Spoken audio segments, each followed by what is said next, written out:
atteint la moyenne des personnes qui sont souvent connectées sur notre page. Alors, on peut commencer le direct parce qu'on a atteint notre moyenne. Et n'hésitez pas à continuer à faire le partage du direct. Donnez-moi juste une seconde. Peux-tu baisser un peu ton volume, s'il te plaît? Voilà. Donc, voilà, merci. Donc, on a atteint notre moyenne. On va commencer. Bonjour à tout le monde une fois de plus.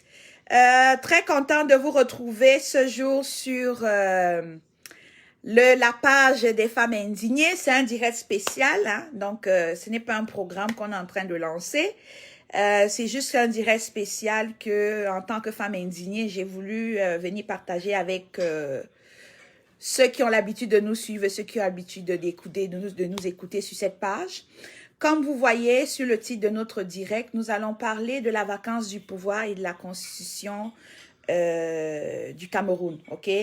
Comme je l'ai dit à l'entame, il y a un peu beaucoup d'amalgame au niveau de la vacance du pouvoir. On dit tous la même chose, mais on semble ne pas comprendre, on ne semble ne pas très bien se comprendre. Peut-être grâce aux éléments de la constitution ici, on va avoir un peu plus d'éclaircissement ensemble. Et on va essayer de profiter de l'occasion pour parcourir cette constitution de façon générale. On va pas aller dans tous les détails parce que c'est quand même un document de 29 pages. Et pour les intéressés, demandez-moi en inbox s'il y a la version électronique. J'ai juste voulu l'imprimer pour faciliter la présentation de ce direct.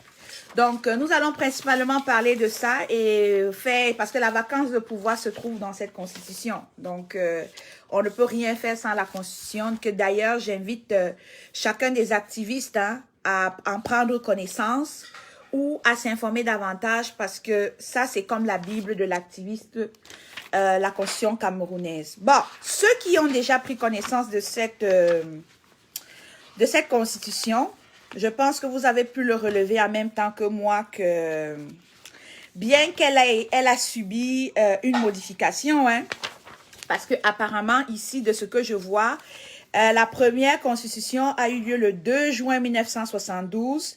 Elle a été modifiée et complétée par la loi 2008-01 du 14 avril 2008. Et elle a encore été, oui, c'est ça. Donc, elle a été modifiée en 2008. Mais avant 2008, il y a eu une légère modification en 96. OK? Donc, on a eu la constitution qui part de 1972. C'est écrit ici, je n'invente pas. Hein? Ça part de 1972 et c'est modifié. Non, et puis il y a une légère modification sur la loi de 96, le 18 janvier 1996. Et elle a eu une modification en 2008. Donc, aujourd'hui, et ce qui est vraiment surprenant hein, dans une constitution camerounaise, ben, dans notre cas, hein, on se rend compte ici que l'Assemblée nationale a délibéré et adopté le président de la République promulgue la loi dont la teneur suit la constitution de la République. Donc, déjà dans le Cameroun de demain, juste à l'entame de notre constitution qui est ici, c'est pour ça que je dis le code électoral là, c'est pas vraiment une priorité. Déjà notre constitution, il y a déjà beaucoup de conflits d'intérêts. Ça veut dire que quoi? Je suis d'accord, l'Assemblée nationale délibère et adopte, mais à l'intérieur, quand on va se déplacer dans cette constitution-là, on va se rendre compte que les jeux sont pipés d'avance parce que dans cette Assemblée nationale, il y a au moins 30 sénateurs sur 50 ou sur 40, je crois que le président actuel nomme. Et la députation, on dit le RDPC est fort dans les régions, mais c'est parce que c'est un parti d'État. Hein? Un parti d'État, naturellement, a déjà ses pieds et mains incrustés dans sa région. Toi qui viens d'être un nouveau parti politique, tu n'as pas encore des repères dans cette région-là. Or, l'administration de l'État est déjà là-bas. Donc, à travers l'administration, il y a une campagne électorale qui doit avoir lieu. Certains me diront que non, ça ne se fait pas, mais je vous le dis, au Cameroun, ça se fait que le parti politique peut se servir de ses pouvoirs pour faire la promotion, pour faire sa campagne électorale. Hein? Si vous n'avez jamais vu ça ailleurs, au Cameroun, ça a lieu que effectivement un parti politique qui est représenté au pouvoir peut se servir des institutions de l'État pour faire sa campagne électorale. Oui, ça existe. Donc, quand on vient maintenant, l'Assemblée nationale a délibéré et adopté, parfait. le président de la République promulgue la loi dont la teneur suit. Donc, la Constitution, encore en elle-même, elle est promulguée par la loi. Oui, c'est vrai, excusez-moi. Oui, je vais revenir là-dessus. Donc, le président de la République promulgue la loi dans la teneur. Donc, c'est le président de la République, encore lui-même. Eh, Seigneur Jésus. Ouais, c'est pas possible. Il y a des choses dans ce Cameroun-là. Donc, c'est le président de la République qui a promulgué la loi dont la teneur suit, dans la constitution de la République Cameroun-là. Donc, tous les gens ont dit que vacances du pouvoir, vacances du pouvoir, vacances du pouvoir. Là, c'est même encore lui-même qui peut décider s'il peut prendre cette vacance ou pas, de par cette constitution-là. Donc, tout à l'heure, je vais juste faire une petite modification. J'avais dit que la loi 96 du 18 janvier 96, c'était une légère modification. Permettez-moi pour ce lapsus-là, c'était une grosse modification. Pour ceux qui connaissent l'histoire du Cameroun, on parle ici de l'avènement du multipartisme. Donc, en 96, on a eu l'arrivée du multipartisme et tout ça. Donc, il fallait vraiment, parce que vous vous rappelez, on avait juste un seul parti politique. Donc, avec la modification de 96, on a eu la venue de plusieurs partis politiques qui, jusqu'à aujourd'hui, n'ont jamais réussi à déroger le parti politique en place. Bon. On va arrêter de... C'est tellement... Je pourrais pas vraiment tout prendre. Je vais juste prendre des éléments essentiels, juste pour démontrer à quel point de revoir nos priorités. Revoir nos priorités. Le système électoral est une de notre priorité. La vacance du pouvoir aussi en est une autre. Mais quand on va voir ce qu'on est en train de voir, on va se rendre compte que même tout part de cette constitution-là. Et la constitution est faite encore par M. Biya. Donc, tout revient encore où? Dans les rues. Bon, bref, éduquons-nous. Tout ce qu'on fait là, c'est l'éducation citoyenne. Alors, vous voyez bien que dans le préambule, on dit que l'État assure la protection des minorités et préserve le droit des populations autochtones conformément à la loi. Donc, ça, c'est dans le préambule et c'est la mission que l'État se donne. La protection des minorités... Alors, après, je pense que, et autochtones, je pense qu'il y a un problème. Donc, dans leur constitution, ils devraient nous prévoir une section. Il y a un mot là. Aidez-moi là. Il y a un mot qu'on écrit souvent, quand il y a une section là où on met les définitions dans un document là. Donc, normalement, si quelqu'un connaît ce mot-là qui m'aide là, dans les documents là, on a souvent l'introduction, la bibliographie, et aussi on a souvent le lexique, voilà, merci. Le lexique, c'est ça que je viens de me venir. Donc, on devrait mettre un lexique ici pour définir ce que les gens qui ont écrit cette constitution entendent par minorité, parce que de nos jours, elle est interprétée de plusieurs façons. D'aucuns pensent que être autochtone, c'est parce que je suis née, je parle la langue de ce coin-là, et puis mes parents sont de là, ils parlent la langue de ce coin-là, donc du coup, je deviens autochtone. Est-ce que c'est ça? Il y en a d'aucuns qui pensent que parce qu'ils sont nés, ils ont grandi à cet endroit-là, ils se sentent autochtones. Et ça crée des divergences en ce moment. Les minorités, c'est qui les minorités au Cameroun? Nous sommes dans la diaspora, on sait tous que être minorité, c'est soit tu es noir, soit tu es handicapé, soit tu es une femme, parce que les femmes peuvent faire partie des minorités, soit tu es de couleur de peau différente, ça peut être aussi les jaunes, ça peut être des asiatiques aussi. Donc, qu'est-ce que ces gens-là appellent minorité? Est-ce que ce sont les pygmées? Parce que les vrais autochtones sont les pygmées là. Hein? Il y a les pygmées et d'autres là, j'ai oublié. Aidez-moi, hein, vous qui êtes un peu plus avancé dans la connaissance, vous pouvez écrire des messages ici ou m'envoyer des textes. Bon, je ne vais pas tout lire le préambule, je vais lire des choses essentielles qui sont en lien avec les valeurs que nous défendons dans le combat. Nous avons parlé de l'autochtone, de la minorité. La sécurité, voulez-vous vraiment que j'en parle? Parce que la sécurité, depuis je sais pas s'il y a une année ou à un moment donné, voilà, les Bororo. Excusez-moi, il faut que voilà. Pygmée et Bororo. Ah, il faut être interactif comme ça, là, merci beaucoup. Dans les véritables, permettez-moi de revenir pour recentrer ça. Les véritables autochtones du Cameroun, comme on voit, de ce qu'on sait de notre histoire qu'on a appris, ce sont les Bororo et les Pygmées. Bon, ça c'est une autre histoire. Donc peut-être M. Biya avec son équipe, quand ils se sont assis pour écrire ça, eux dans leur définition, c'est qu'il faut parler la langue de ce coin-là. Et là, on devient autochtone. Apparemment, Jacques Famendongo, là, lui, là, sa définition. qui est très loin de ce que dans les cours d'histoire nous avait appris. On nous avait dit que c'était les Bororo et les Pygmées, les autochtones de notre pays. Bon, comme je vous ai dit, la sécurité, je ne vais pas m'arrêter là parce que on sait tous que c'est un état insécuritaire. Il y a beaucoup de choses que si on règle, la sécurité va disparaître. Bon. Il y a une autre section de la préambule. Il y a beaucoup de choses que j'avais surlignées pour vous, que je voulais partager avec vous là, mais si je le fais, on va faire 4 heures de direct, ça m'intéresse pas. Je vais parler, donc je vous ai parlé des minorités des autochtones. Je vais parler ici de l'autre aspect du préambule où il dit « Nul ne peut être poursuivi, arrêté ou déterminé que dans les cas et selon la forme déterminée par la loi. » Vous voyez, c'est quoi? Ils se sont tellement laissés une grosse marge de manœuvre. Encore là, on a un manquement. On a un manquement de lexique ou de complément d'information. La forme déterminée par la loi. Donc, vous voyez que M.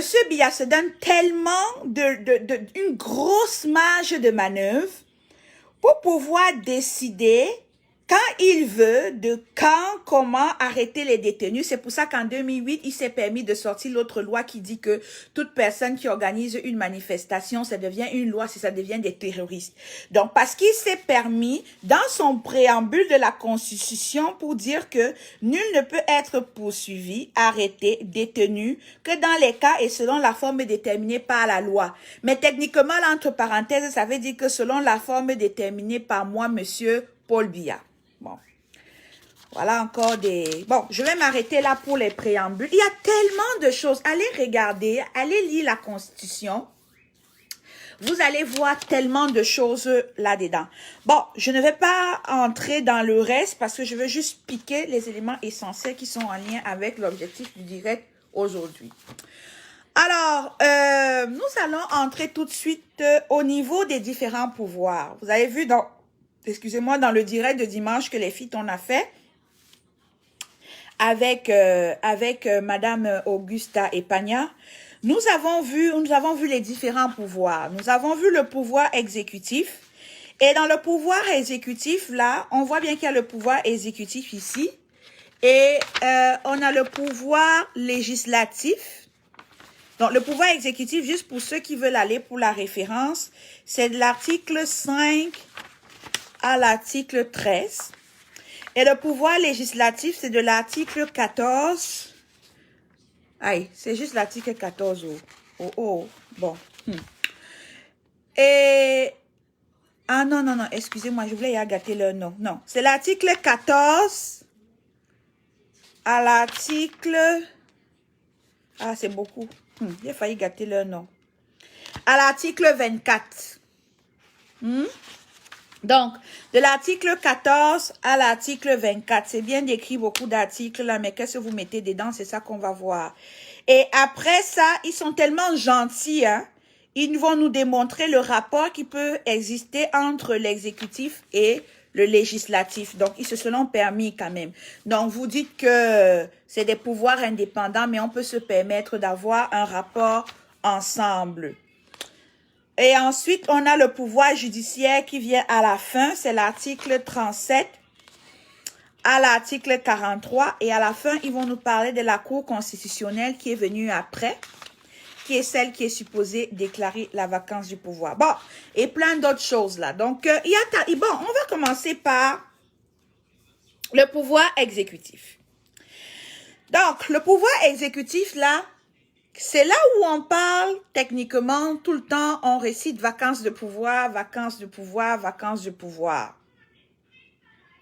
Mais c'est quoi la véritable vacance du pouvoir? Parce qu'il faut savoir c'est quoi la vacance du pouvoir parce que nous tous on scande vacances du pouvoir, mais j'ai comme l'impression qu'on dit la même chose, mais peut-être on ne va pas tous dans le même sens.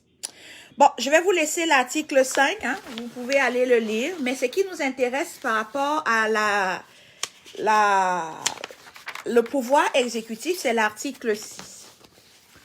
Au niveau de l'article 6, on définit comment le président est élu par un suffrage universel direct. Alors là, les gens qui sont en train de travailler sur le système électoral, non, sur le code électoral, vous vous rendez compte que même tant que la Constitution en elle-même n'est même pas changée, même ce que vous êtes en train de vouloir faire dans le code électoral n'aura pas de valeur parce que comme Jacques Famindogo a dit, tout se passe là-bas à l'Assemblée nationale et on ne va pas discuter les choses du Cameroun dans l'Ouganda. Donc, si vous voyez bien dans l'article 6 de notre Constitution, on dit bien ici que le président de la République est élu au suffrage universel direct, égal et secret à la majorité du suffrage exprimé. Donc, si dans le code électoral, vous allez utiliser autre chose sans modifier la Constitution, sachez que M. Biya, comme il a l'habitude, va venir vous, et son système va venir vous dire que vous avez dit pour vous là-bas, mais la Constitution camerounaise, qui est la Bible du Cameroun, a dit le contraire. Donc, par conséquent, au lieu de commencer à travailler sur le code électoral, il ferait mieux de commencer à repenser la Constitution camerounaise. Donc, est-ce que le suffrage universel direct nous intéresse? Est-ce que égal et secret, ça nous intéresse? Est-ce que la majorité des suffrages exprimés, ça nous intéresse? Si oui, sinon, courons vite dans la Constitution pour la modifier et à partir de là, on pourra aller travailler dans le code électoral. Article 6.2. Le nouveau... Donc, c'est-à-dire, le président de la République est élu pour un mandat de 7 ans, il est rééligible. Alors, dans votre code électoral que vous êtes en train de mettre là, si vous dites que c'est un mandat de 4 ans renouvelable une fois, mais si il vous ressort encore que, bon, ma constitution là qu'on avait créée là, la constitution qu'on avait créée là, ça me dit un mandat de 7 ans. Vous allez faire comment avec ce que vous êtes en train de monter là, vous dites que c'est un mandat de 2 ans. Bon, c'est bien en même temps, comme Famindongo vous a dit, il n'empêche à personne de discuter et de débattre sur les choses du Cameroun, mais toutes les décisions se prennent en haut. Donc, on revient encore que retravailler la Constitution est nécessaire, contrairement à travailler tout de suite sur le code électoral. Et ça, je dis même ça, parce que même avant de travailler sur la Constitution, il y a plein de choses à faire. Il y a un cessez-le-feu qui est là-bas, là, et il y a un dialogue inclusif aussi. OK, on continue.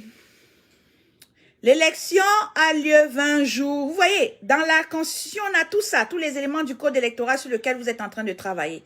L'élection a lieu 20 jours au moins et 50 jours au plus avant l'expiration des pouvoirs du président de la République en exercice. Alors, je vais faire ici un petit clin d'œil au niveau du gré à gré. Dernièrement, on a scandé ici non au gré à gré, non au gré à gré. Et sachant que l'article 6 et 3, ça c'est mon analyse personnelle, c'est à cause de cet article ici-là, pour moi, que ces gens-là s'empêchent de vouloir déclarer la vacance du pouvoir. Parce que l'article 4, on va voir c'est quoi la vacance du pouvoir, l'article 6.4. Dans l'article 6.3 là, qui dit que l'élection a lieu 20 jours au moins et 50 jours au plus avant l'expiration du président de la République en exercice. Donc, là présentement, le pouvoir, mettons que le pouvoir actuellement de M. Biya, c'est en 2025, le 1er octobre, je crois que c'était le 18 octobre, hein. Corrigez-moi si je me trompe, 18 octobre 2025. Alors, son mandat est supposé être terminé.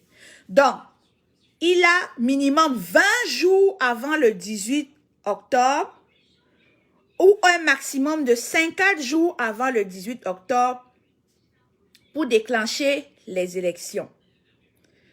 Donc, est-ce que actuellement, bon, ça c'est juste pour le pouvoir, ça c'est pour avant l'expiration du pouvoir. Donc ça c'est son expiration officielle du pouvoir. On va laisser ça comme ça. J'ai hâte là. Allons à l'article 6.4 qui c'est là où j'ai beaucoup à dire. L'article 6.4 dit, en cas de vacance de la présidence de la République, ouvrez bien vos oreilles. En cas de vacance de la présidence de la République, pour cause de décès, démission, empêchement définitif, constaté par la Cour constitutionnelle, Le scrutin pour l'élection du nouveau président de la République doit impérativement avoir lieu 20 jours au moins et 120 jours au plus après l'ouverture de la vacance. Ça dit que ceux qui récitent vacances du pouvoir là, vous devez connaître par cœur l'article 6.4 de la Constitution camerounaise. Je m'explique. Vacance de la République, de la présidence de la République, ça veut dire quoi? La vacance de ce poste-là, ça veut dire que on semble voir qu'il y a un manque de gestion de leadership à la tête de l'État. Maintenant, si on se rend compte qu'il y a un manque de leadership, il y a un manque de leader à la tête de l'État, ça peut... Bon, maintenant, ça vient d'où? D'où vient cette raison-là pour constater cette vacance-là? Ça peut être la démission. Visiblement, comme je dis souvent, avec les communiqués qu'on voit sous haute instruction du chef de l'État, donc tellement on a depuis au moins 3-4 ans, hein, beaucoup, ça c'est pour être juste être généreuse là, beaucoup sous les autres instructions du chef de l'État. Par conclusion ici, on constate que la démission est une avenue qu'il ne faut même pas envisager. OK? Donc, on s'entend que, vu que le Cameroun est dirigé avec les lettres et les, comment vous appelez ça, les communiqués et les communiqués de presse à publier ici sous haute instruction, on constate ici que la démission n'est même pas à voir. Maintenant, le décès. C'est là où, dans cette lutte ici, on a un petit peu une difficulté de se comprendre. Alors, le décès. D'aucuns disent que Paul Biya est mort. D'aucuns disent que Paul Biya est vivant. D'aucuns disent que Paul Biya est mort politiquement. D'aucuns disent que. Bon. Alors, moi, je vais donner ma position ici, que beaucoup le savent déjà par rapport à cette affaire de décès. Tout récemment, on a vu en Angleterre le mari de la reine d'Angleterre qui est décédé. Ils pouvaient faire une annonce dans la chaîne nationale. Ils l'ont pas fait. Ils auraient pu faire un communiqué de presse pour annoncer sa mort. Ils l'ont pas fait. Ils auraient pu juste laisser passer les informations dans les journaux, les médias, les réseaux sociaux, sur Twitter et autres. Ils l'ont pas fait. Qu'est-ce qu'ils ont fait? Ils ont écrit tout simplement un communiqué qu'ils ont mis dans une... comment on appelle encore ça là? Ouais, vraiment, mes mots fuient aujourd'hui là. Ils ont mis ça dans un cadre, voilà, c'est ça, un cadre. Ils ont mis dans ce cadre-là et ils l'ont accroché sur la barrière du Palais Royal. Et c'est comme ça que les Britanniques ou les Anglais se sont levés le matin et ils ont constaté que, à travers cette communication-là, que le mari de la reine n'y est plus. Présentement, des thèses de ceux qui disent que Paul Biya est mort, je ne refute pas leur thèse, mais je dis, pour moi, je suis de ceux qui disent que moi, j'ai besoin, comme on me dit souvent, je suis souvent politiquement correct. Là, je vais utiliser mon politiquement correct. Hein? Alors, moi, j'ai besoin d'un acte de décès pour que même lorsque je vais me manifester, je démontre qu'on a un président qui est mort, il n'y a pas des élections. Lorsque je m'en vais voir, je leur dis, voici l'acte de décès d'un président qui est mort. Il continue à nous diriger et je continue à pousser avec mon lobbying. Je ne peux pas faire du lobbying, aller dire que Paul Biya est mort, je n'ai pas d'acte de décès, mais on va me prendre pour une folle. Où est l'acte de décès qui prouve? Est-ce que ça a été annoncé dans les médias? Rien. Qui te l'a dit? C'est sur les réseaux sociaux qu'on dit. Mais on va dire, mais madame, faites vos devoirs, puis vous revenez nous voir. Ça, c'est pour ceux qui disent que Paul Biya est mort. Maintenant, il y en a d'autres qui disent que Paul Biya est mort politiquement. Ça commence même à se rapprocher de la vérité. Donc, on ne parle pas là d'une mort physique, mais on parle d'une mort politique. Et cette thèse tend à se rapprocher de ceux qui ne pensent pas que Paul Biya est mort parce qu'il continue. Et cette thèse-là, moi, je fais partie de cette thèse. Pourquoi? Parce que moi, je continue à voir des vidéos de ce monsieur en train de continuer à recevoir des émissaires étrangers. Émissaires étrangers, je parle des ambassadeurs, je parle aussi. Il y a des deepfakes, il y a peu importe, il y a plein de choses. C'est un argument, je salue ça, mais pour moi, je suis de ceux qui appartiennent à il faut un acte de décès. Donc, ceux qui disent que la mort n'est pas physique, mais politiquement, cela se rapproche même de ceux qui ne croient pas que Paul Biya est mort. Cela étant dit, ce n'est pas parce que Paul Biya refuse de démissionner ou qu'on n'est pas capable de déclarer son décès que nos cartes sont finies de jouer. Non. Malheureusement pour eux, ils nous ont proposé une troisième porte de sortie pour déclarer la vacance du pouvoir. La vacance du pouvoir, ce n'est pas moi qui l'invente. La vacance du pouvoir se retrouve toujours dans l'article 6.4. C'est pour ça que je vous dis, chaque activiste devrait connaître cet article 6.4, qui est l'empêchement définitif. Alors là, moi, je viens de faire mes éliminations et je bois ça, l'empêchement définitif. Pourquoi je bois l'empêchement définitif? Actuellement, nous vivons une crise sans précédent, une pandémie. Tous les chefs d'État, qu'ils soient des Duracell, qu'ils soient compétents, qu'ils soient incompétents, qu'ils soient vieux, jeunes, tout le monde, même s'il a son directeur de la santé publique, son ministre de la santé publique qui est sachez savoir. Oh mon Dieu, mon langage ce matin c'est un peu difficile. Donc, ils sont censés savoir la procédure à tenir. Ces représentants d'État, les premiers ministres des gouvernements, les chefs de gouvernement, les présidents de la République prennent quand même du temps à parler à leur peuple, à dire même ce que même les spécialistes de la santé leur a dit d'appliquer, à faire des annonces, à soutenir sa population, à appuyer sa population, à être empathique avec sa population. Mais au Cameroun, actuellement, au 237, on ne le voit pas. On ne le voit pas et on ne sait pas qu'est-ce qu'il fait.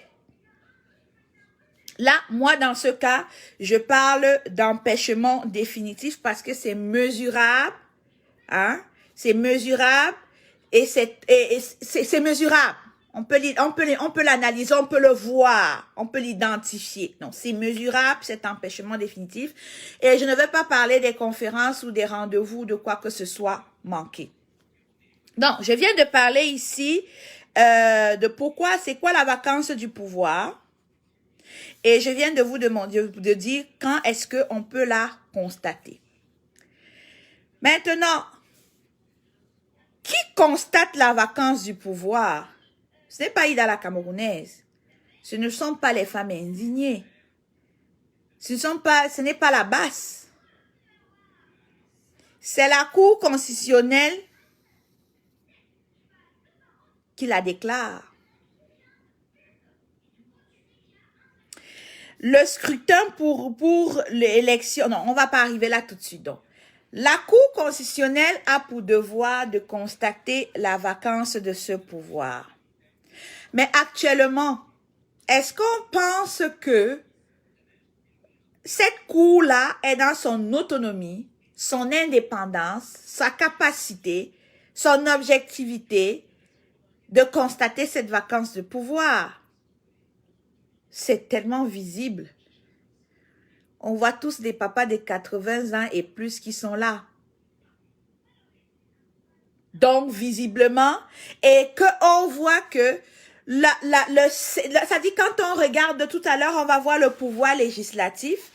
Quand on regarde le pouvoir législatif, dans le pouvoir législatif, on a l'Assemblée nationale, on voit comment les élections des députés sont pipées d'avance dans des régions, l'État est installé, donc automatiquement l'État a plus d'infrastructures que les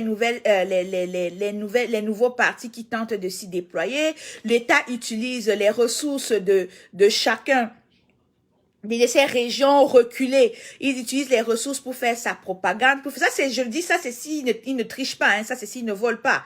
Donc, on voit qu'ils utilisent les ressources de ces régions-là pour organiser les élections électorales.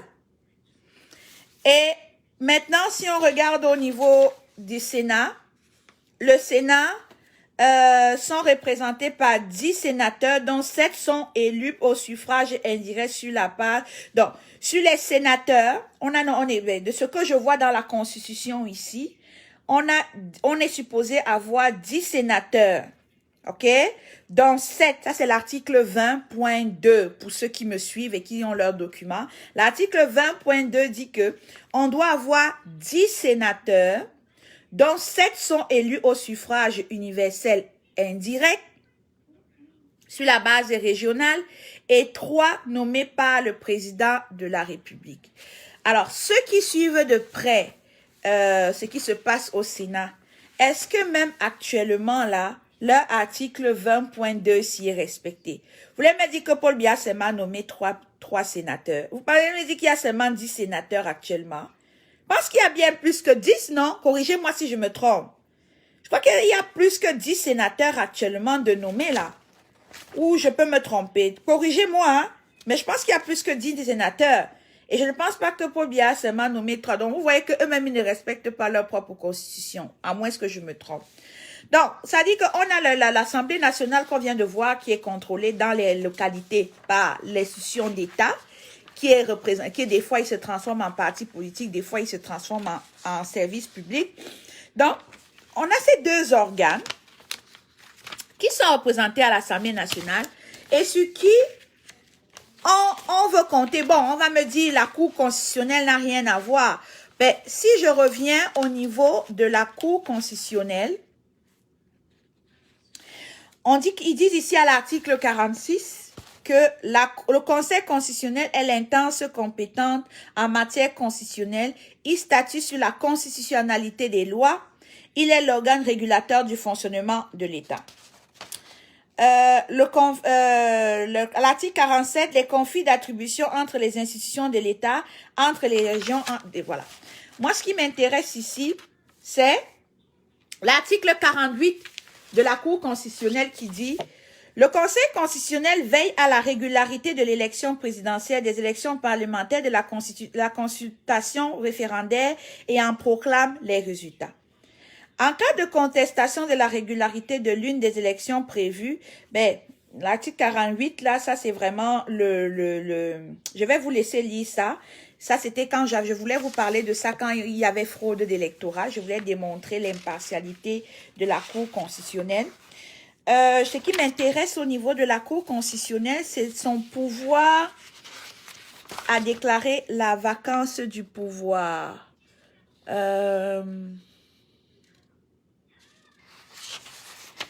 Je l'avais trouvé ici, révision de la Constitution. Bon. Président exécutif saisit la Cour. Avant une promulgation, le président exécutif régional, le Conseil constitutionnel. Voilà. L'article 49 de ça dit,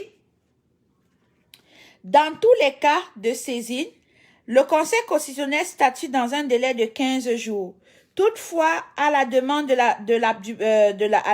du président de la République, ce délai peut être ramené à 8 jours. Donc, on a un délai de 15 jours pour saisir la Cour constitutionnelle statue en 15 jours sur une demande. Donc, ça veut dire que si on veut demander la vacance du pouvoir, la Cour constitutionnelle doit se passer là-dessus 15 jours. Bon, voyons donc voir l'état de notre président de la Cour constitutionnelle pour voir s'il a toutes ses capacités de résoudre notre problème en 15 jours. Mais le président de la République se donne quand même le pouvoir de ramener le délai de 15 jours en 8 jours. Hein? Comme, ils ne sont même pas donné le pouvoir d'extendre ici, là. Donc,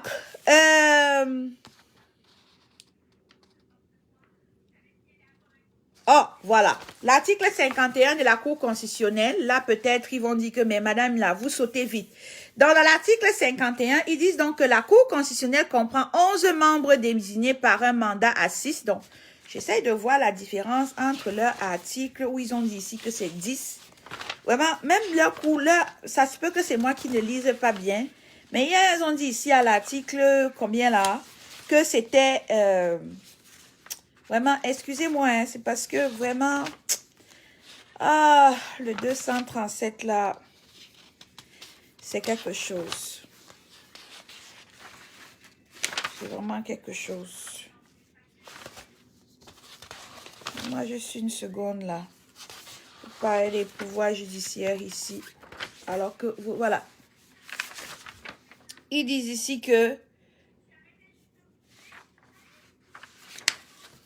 Voilà. Bon.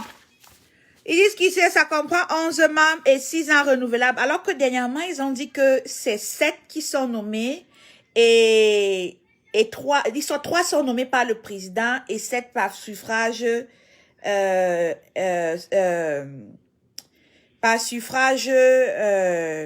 ils sont votés. Bon, excusez-moi, cette section m'a un peu perdue là parce que je suis un peu mélangée là parce qu'ici, il parle de 11 membres désignés par un mandat de 6 ans renouvelable, alors qu'ils ont dit qu'il y en a 10 là-bas. Donc, il y a un peu de contradiction là-dedans. Ben, ils disent dans 3, dont le président du conseil par le président de la... Dans 3, dont le président du conseil par le président de la République. Voilà la section que je cherchais. Donc, vous voyez que des 3. Ok, là, je comprends mieux leur affaire. Donc, vous voyez que des 3, dont le président de la République, dont le président du conseil. Donc, c'est le président de la République qui nomme le président de la Cour constitutionnelle. Donc, le président de la République, il nomme le président constitutionnel. Donc, vous voyez donc que si le président de la Cour, si le président de la République nomme le président de la Cour constitutionnelle, automatiquement, là, la vacance de pouvoir qu'on est en train de demander aujourd'hui, là, ne peut pas être déclarée. Parce que c'est le président de la République qui nomme le président de la Cour constitutionnelle. Comment vous pouvez écrire dans votre constitution que pour faire la déclaration, pour demander à la Cour constitutionnelle, c'est-à-dire vous mandatez une Cour constitutionnelle, vous mandatez une Cour constitutionnelle de déclarer une vacance de pouvoir, mais en même temps, cette Cour constitutionnelle-là est nommée et dictée par ce même président qu'on veut démettre de ses fonctions. Ça, c'est incroyable, hein?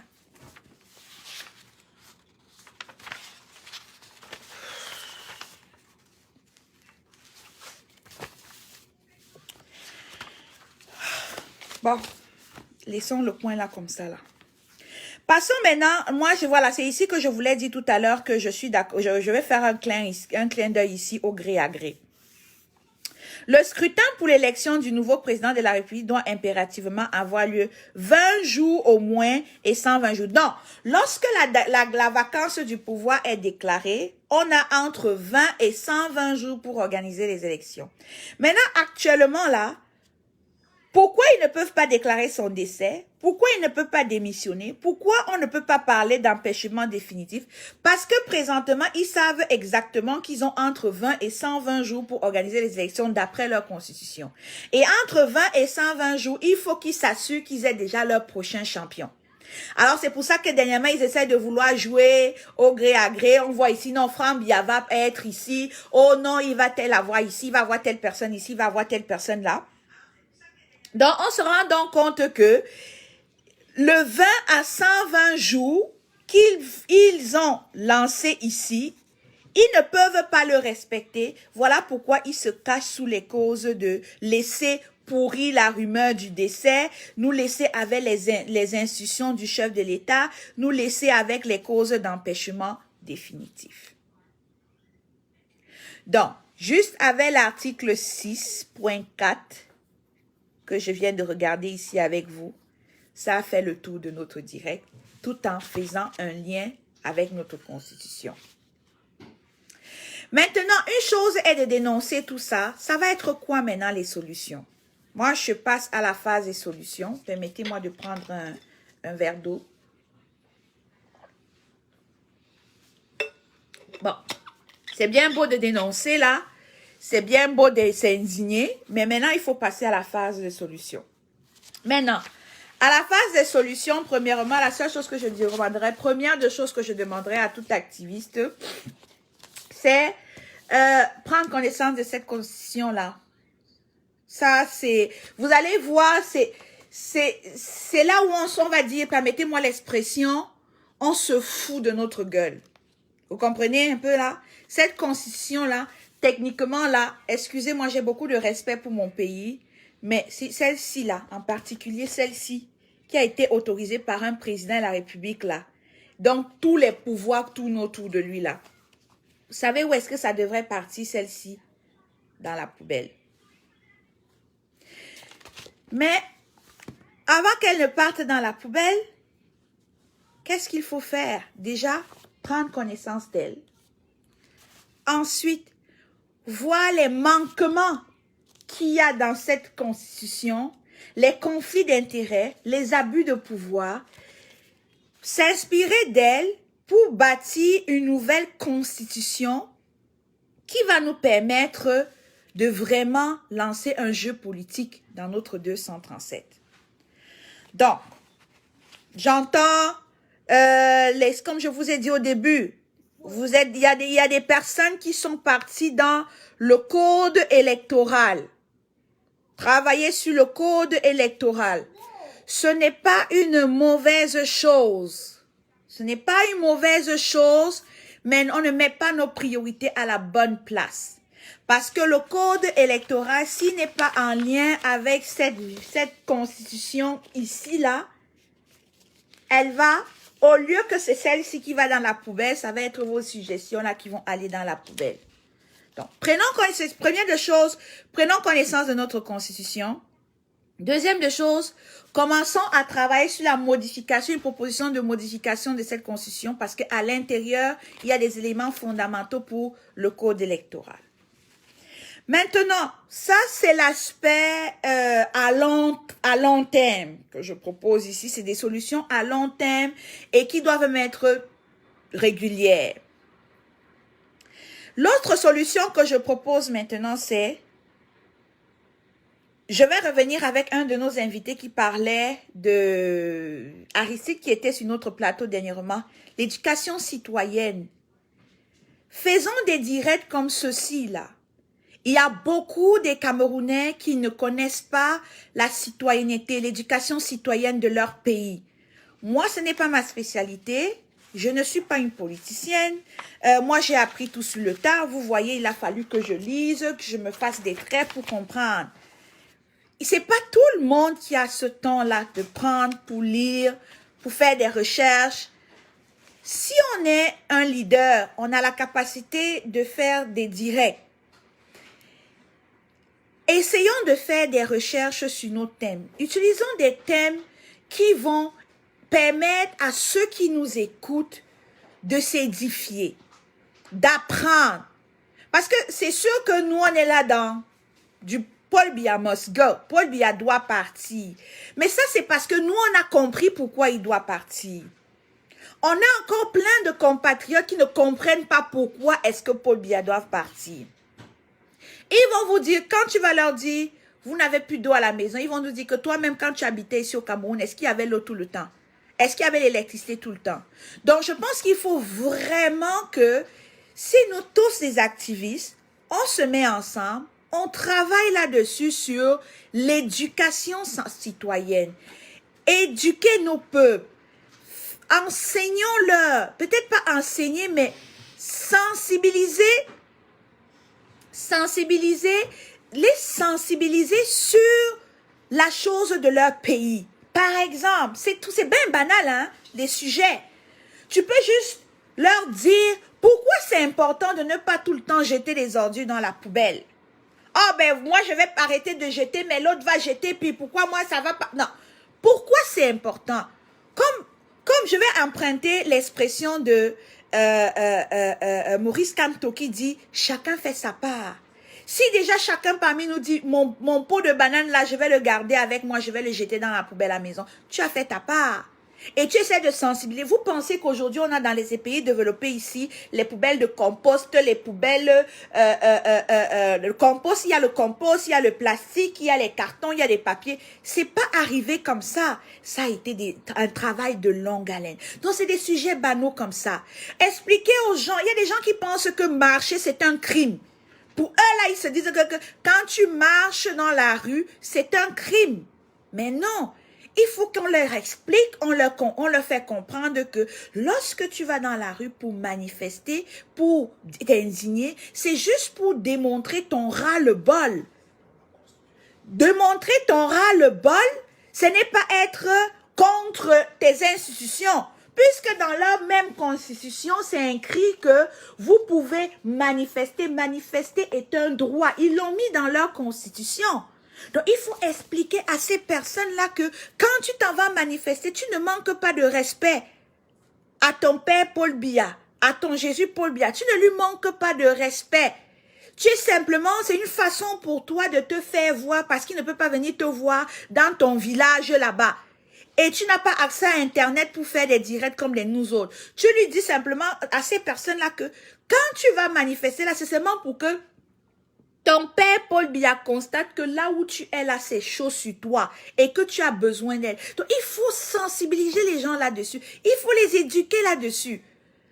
Donc, maintenant qu'on dit aux gens que allez dans la rue, vous indignez pour tout ça, le peuple camerounais dans les rues. Moi-même, je fais partie de ces gens-là. Allez dans les rues, dans les rues, dans les rues. Moi, je le dis parfois, moi-même, je ne dis même pas pourquoi ils doivent aller dans les rues. Parce que nous, on pense, nous, on sait pourquoi ils doivent aller dans les rues. Mais eux-mêmes, ils ne savent pas pourquoi ils doivent aller dans les rues. Donc, c'est à nous les activistes qui avons compris la chose, de leur dire, tu dois aller dans les rues pour qu'on comprenne que ça va mal. Parce que si tu restes chez toi, ces gens-là vont croire que tu es à l'aise avec le fait qu'ils te coupent de l'eau tous les jours, tu t'en sors avec le fait de n'avoir pas d'électricité, malgré qu'on coupe. C'est ça qui je trouve même difficile pour ceux qui ont des congélateurs. Tu as de la viande qui est là-dedans, on coupe pour l'électricité 5 heures, ça revient 1 heure, on coupe. Fait vous qui faites des scientifiques là, congeler, décongeler, congeler, décongeler là, quel impact ça peut donner pour ta santé? Je ne sais pas, peut-être ça peut même aller jusqu'à développer même le cancer chez certains. Donc il faut que nous qui disons aller dans les rues, moi y compris, parce que je dis toujours aller dans les rues, il faut qu'on apprenne aussi à faire des directs pour dire aux gens pourquoi c'est important que tu ailles dans les rues pour éviter d'avoir dans ton congélateur là les vieilles viandes que tu vas toujours cuisiner parce que ça a été congelé, décongelé, congelé, décongelé.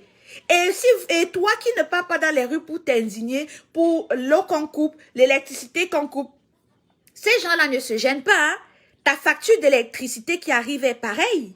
Si tu as l'habitude de payer 20 000 francs d'électricité par mois, qu'ils aient coupé au moins la moitié du mois, il n'empêche pas, tu vas payer 20 000. Et des fois même, tu vois même, ça a même doublé. C'est-à-dire que tu ne vois même pas le nombre de kilowatts que tu as utilisé en un mois, mais tu constates seulement que, hey, ma facture a doublé. Alors que je n'ai même pas utilisé cette électricité-là. Donc, nous là, moi y compris, je pense que cette solution-là, l'éducation citoyenne, c'est aussi notre mission. Nous avons compris l'indignation, ce que c'est. Nous avons compris le mandat de trop que ce que c'est. Nous avons compris que on est fatigué, on est dans un état de dictature. Nous avons compris qu'il faut changer la constitution. Nous avons compris qu'on veut un nouveau Cameroun. Et sachons une chose, c'est parce qu'on a eu la chance de voyager pour voir que, hey, au fait même, ce qu'on nous faisait vivre, là, on abusait de nos droits. Donc, comprenons maintenant ce que moi j'invite, moi également y compris, avec tous mes collègues de la résistance, essayons de faire des directs dans ce sens-là.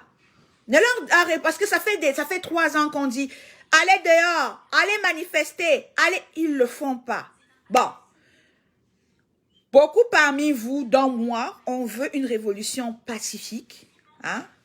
Alors, cette révolution pacifique aussi doit commencer par la base qui est l'éducation citoyenne. Et cette éducation citoyenne peut passer par nous.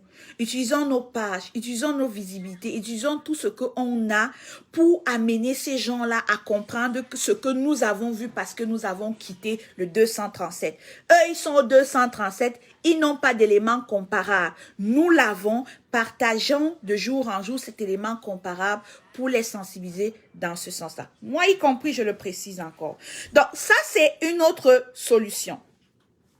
Maintenant, l'autre solution aussi dont j'ai parlé de tout le monde doit connaître la Constitution, surtout chaque activiste. Tous les activistes doivent aller vers des directs d'éducation citoyenne.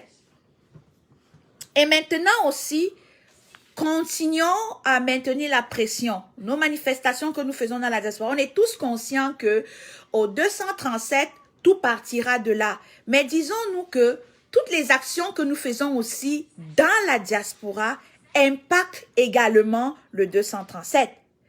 Donc, toute manifestation, quelqu'un veut initier une manifestation, oh, je sais qu'en ce moment, on est excusez-moi,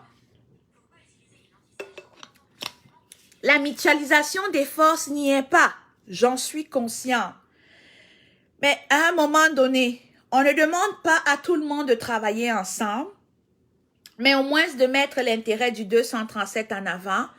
Et chacun fait ce qu'il a à faire dans ce projet-là. Par exemple, si quelqu'un organise une manifestation sur un mouvement, si une équipe ou qui que ce soit organise un événement, tu te demandes, c'est quoi le but de l'événement? Est-ce que la manifestation que cette personne organise, c'est pour le mettre en avant? Ou la manifestation que cette personne organise est pour aider à continuer à mettre une pression sur les pouvoirs publics, politiques du 237, en passant par la communauté internationale. En passant, je vais faire un direct sur ma page au sujet de la communauté internationale, l'impact de la communauté internationale. J'ai une réflexion à faire là-dessus, sur l'impact de la communauté internationale sur les pays en voie de développement. Je vais toucher le FMI, l'UNICEF, l'ONU. Bon, ça, je le ferai sur ma page personnelle. Éventuellement, je vais vous faire l'annonce. Donc, je reviens sur le sujet. Donc, il faut que cette communauté internationale, là, parce que parfois on se pose la question, c'est qui la communauté internationale, c'est quoi la communauté internationale? Bon, pour l'instant, on va laisser ça là, je vais faire ça dans mon direct là, mais cette communauté internationale que nous tous nous savons, ça peut être n'importe qui peut faire, donc je vais pas entrer là-dedans tout de suite. Donc, bref, maintenons la pression. Donc, ça dit, si quelqu'un organise sa manifestation, oui, moi, à titre personnel, je veux même pas dire moi, nous les filles, on n'a pas besoin de revenir là-dessus. Vous savez très bien que nous avons eu des conflits avec certains groupes. Alors, moi, je le dis, si un de ces groupes-là organise une manifestation et ça va dans le sens du combat, et que ça va aider à mettre la pression au 237 pour aider ce peuple, pour accompagner ce peuple à prendre ses responsabilités. Nous, les filles, on va être présents. On va venir avec notre équipement, on va venir avec ce qu'on a, on scande nos slogans, on dit ce qu'on a dit, on manifeste, on partage notre indignation, après on ramasse nos clics et nos claques et on s'en va. On n'a pas demandé de devenir amis, parce que actuellement, ça fait 3 ans que le combat est là. Mais il est important maintenant là qu'on essaye de mutualiser nos forces sans toutefois être des meilleurs amis. Donc accompagner. Donc présentement, corrigez-moi si je me trompe, là, les filles. Il y a une manifestation que Nino organise, je pense, c'est le 25 mai, devant le FMI. Corrigez-moi les filles si je me trompe. Devant le FMI. Nous, les filles, nous y serons. On ne part pas là-bas parce qu'on est amis avec Nino. Nino, là, lui, travaille dans son équipe là-bas. Nous, on travaille. Nous, on ne communique pas avec lui parce qu'on sait que chaque action que Nino... Merci Marie-Victoire. Donc, c'est le 25 mai, donc j'avais bien trouvé. Donc, chaque action c'est qu'il a fait, ce n'est pas mauvais. Il faut que, c'est quoi le but? Le but, c'est c'est le FMI. On ne part pas là-bas pour voir qui est Nino. Est-ce que Nino veut garder le micro? Est-ce que Nino, il travaille même avec qui? C'est qui? Non, nous là, nous les inbox même avec Nino, on ne l'a pas. Mais c'est parce que on sait que son projet qu'il initie, son projet qu'il met sur pied, c'est pour faire une pression. Déjà, il faut saisir cette opportunité que le FMI et la Banque mondiale demandent un audit. Hein? Demande un audit au Cameroun et cette marche vient à point nommé pour aller présenter, appuyer le FMI parce que si le FMI sent que la population camerounaise est même de connivence avec eux, la soutien, on va dire une partie, nous les activistes, parce que il y a d'autres qui ne se sentent pas concernés, vont dire ne dis pas le peuple camerounais, ne dis pas la population camerounaise parce que nous on n'est pas là. Donc ceux qui se sentent, les Camerounais qui se sentent concernés, iront devant et iront manifester. Donc, et je parle de la manifestation de Nino, c'est pas parce que je veux mettre un combattant en avant plus que l'autre. S'il y a quelqu'un d'autre, comme je l'ai dit, même les gens que vous savez, dont je ne veux pas prononcer le nom, mais même si ces personnes-là, nos potentiels adversaires, organisent une manifestation et qu'on peut y aller, on ira. Mais c'est une manifestation pour vous personnel, pour vos intérêts. Nous, on n'ira pas. Mais si c'est une manifestation que vous organisez dans le but de mettre une lumière sur la situation du Cameroun, nous, les filles, nous y serons. Donc, je reviens. Premier point, comme j'ai dit, pour accélérer la fin de cette dictature, après tout ce que j'ai raconté, prenez connaissance de votre constitution, surtout l'article 6.4. Ensuite, nous, les activistes, faisons des directs de sensibilisation, d'éducation citoyenne. Nous avons compris pourquoi on doit s'indigner, mais aux 237, ils n'ont pas compris parce qu'ils n'ont pas eu toute cette chance de découvrir autre chose que ce qu'ils connaissent dans leur pays. Donc, expliquons-leur le pourquoi est-ce qu'on veut qu'ils prennent les rues et peut-être on pourra toucher davantage ce monde. Et en tout respect, hein, moi je dis une chose aussi qui me revient souvent, c'est... vous pensez que vous connaissez tout, vous pensez que nous ici au Cameroun, nous sommes bêtes, vous pensez qu'on est idiots, respectez-nous dans vos propos. Et c'est très important. Faisons toutes choses dans tout respect. C'est des personnes comme nous, c'est des adultes, c'est des mères, des pères, des familles, des grands frères, des aînés. Utilisons parfois des tons respectueux vis-à-vis de ces personnes-là pour qu'ils suivent notre combat. Mais si on passe notre temps à les insulter, à les gronder, à les menacer, c'est ceux qui vont pas embarquer dans notre lutte. Donc, allons-y avec des tons courtois, des expressions courtoises, de manière très amicale. Ben, ça, c'est ma position, mais après, chacun fait ce qu'il veut. Mais le but, c'est l'éducation citoyenne à la fin. Et la troisième solution que j'ai dit, c'est nous, dans la diaspora, soutenons-nous les projets les uns et les autres. On a compris aujourd'hui qu'on est divisé. On a compris et chacun doit l'accepter, doit le reconnaître qu'on est divisé. Et chacun doit apprendre à vivre dans sa famille et dans son entité. Mais cependant, vivre dans ta famille ou dans ton entité, ça ne veut pas te dire de mettre une croix sur les autres. Mais de te dire... si une entité organise quelque chose, et que c'est pour le bien du Cameroun, ennemi ou pas ennemi ou adversaire ou potentiel adversaire ou, si c'est pour avancer la cause du Cameroun et qu'on a la possibilité, on a le temps, on a les moyens, allons-y. Donc, ça, c'était ma troisième solution. Et la quatrième solution que je vais proposer par rapport à tout ça, c'est soyons résilients. C'est tout. La résilience. Il ne faut pas se décourager. On est dans un long combat. On ne pensait pas tous que 2022 allait nous trouver, le 21 allait nous trouver là. Et potentiellement, d'autres nous avisent que même 2025 vont nous trouver là. Soyons résilients. Si on a réussi à être là, soutenu, rester là pendant 3 ans, ce n'est pas rester 3 années de plus qui vont nous manquer. Donc, c'est pour ça que si on veut soutenir, si on veut être résilient, apportons plutôt des projets constructifs, faisons des lives constructifs et faisons des lives constructifs pour aller de l'avant. Bon, Marie-Victoire, je vois ton commentaire. Tu nous demandes de nous attarder sur certains articles de cette Constitution. Oui, il y en a. Je ne sais pas si tu veux que je le fasse aujourd'hui, mais je pense que j'ai mon but. Il y a quand même 29 pages. Peut-être j'ai pas bien compris. Là, je ne sais pas si le but de ta question, c'est que j'aille dans tous les détails de la Constitution. C'est quand même un document de 29 pages et il y a 68 pages et il y a 69 articles.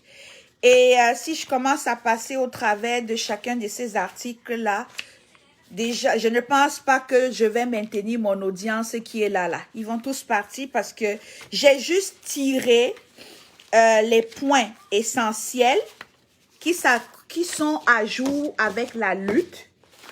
Et j'ai présenté et j'ai donné mon analyse. Ah, ok, dans nos prochains directs. Pourquoi pas? Pourquoi pas? Ça va faire partie de notre éducation citoyenne. Pourquoi pas? Très bonne idée. Donc, je crois que j'ai assez jasé. J'ai dit ce que j'avais à dire. Mon direct ici peut s'achever. Merci pour votre écoute. Pour juste me résumer, pour certains qui n'étaient pas là au début, c'est... je vais pas revenir sur tous les articles.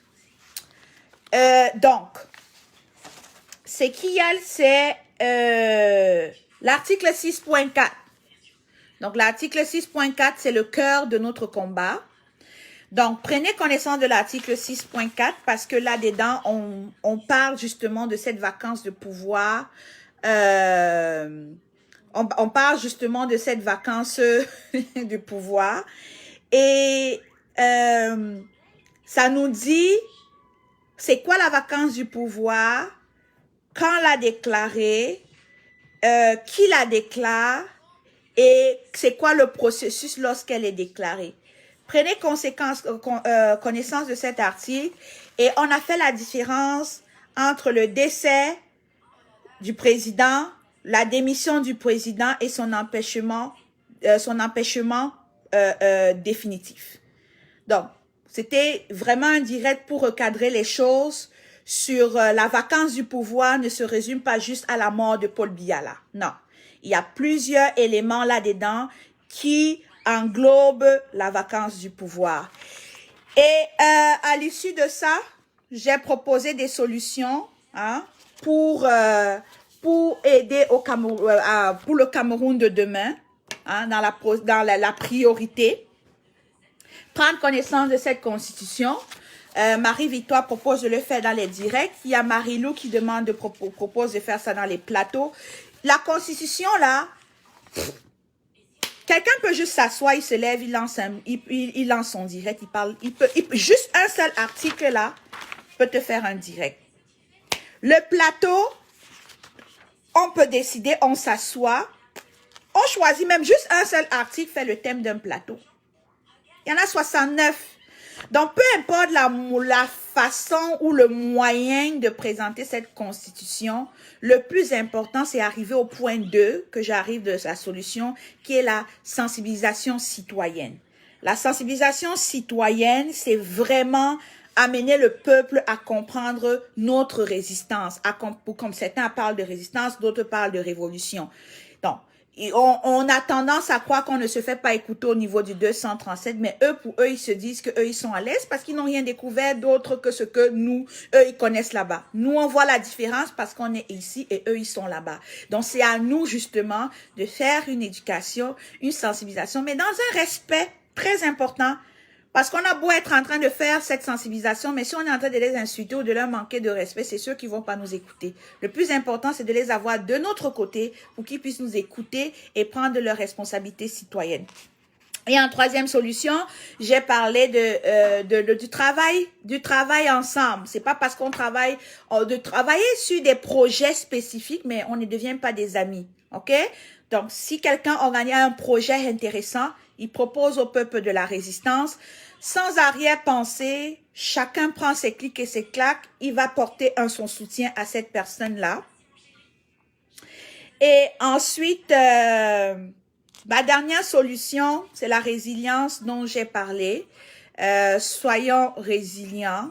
Et la résilience passe par le respect des 3 solutions précédentes que j'ai proposées. Donc ça, c'est en gros le résumé de mon direct. Et je profite de l'occasion pour dire à cette personne qui vient d'entrer dans le direct, qui a l'air de quelqu'un qui a rien compris de ce direct, pour lui répondre en lui disant que toi, quand je lis ton commentaire, tu es quelqu'un qui a un problème d'ego dans cette révolution. OK? Si tu résumes mon direct à une prise de leadership, ça veut dire que tu n'as rien compris de ce que je dis ici. Peut-être, ça fait combien de temps? Depuis 1h15 de temps, tu n'as rien compris. Donc, c'est pour ça que je dis souvent, quand tu viens d'entrer dans un direct, prends la peine au moins d'écouter 5 minutes avant d'écrire des bêtises. Donc, ton commentaire là, nous, on a pris la décision de ne même plus bloquer les gens. Tu vas rester là et tu démontres à quel point le leadership et l'ego, c'est à cause des gens comme toi on ne s'en sort pas dans la révolution parce que tout est focalisé sur la visibilité. Tel va être plus visible, tel va être le leader, tel va être mieux vu, ce n'est pas de ça qu'il est question. On parle ici des enjeux et des défis du 237. OK? Tu dis, tu n'as pas dit ça, mais c'est ce que tu as écrit. Bon, je ne vais pas faire le ping-pong maintenant. Donc, sur ce, moi, je vous souhaite une excellente soirée. Hein? Chez vous, c'est en après-midi. Non, ici, chez nous, c'est l'après-midi qui commence. Je vous souhaite une excellente soirée et c'était un grand plaisir de partager des choses, la question de notre pays avec nous. Et à chaque fois que j'aurai une inspiration dans ce sens qui engagera le groupe, je le ferai sur cette page. Mais des prises de position qui n'engagent que moi, je le ferai sur la page de Ida la Camerounaise. Donc, si vous me voyez sur la page de Ida la Camerounaise, quand vous êtes des champions là, ne pensez pas qu'il y a un clash entre nous. Non, je m'en vais sur Ida la Camerounaise parce que j'ai souvent envie de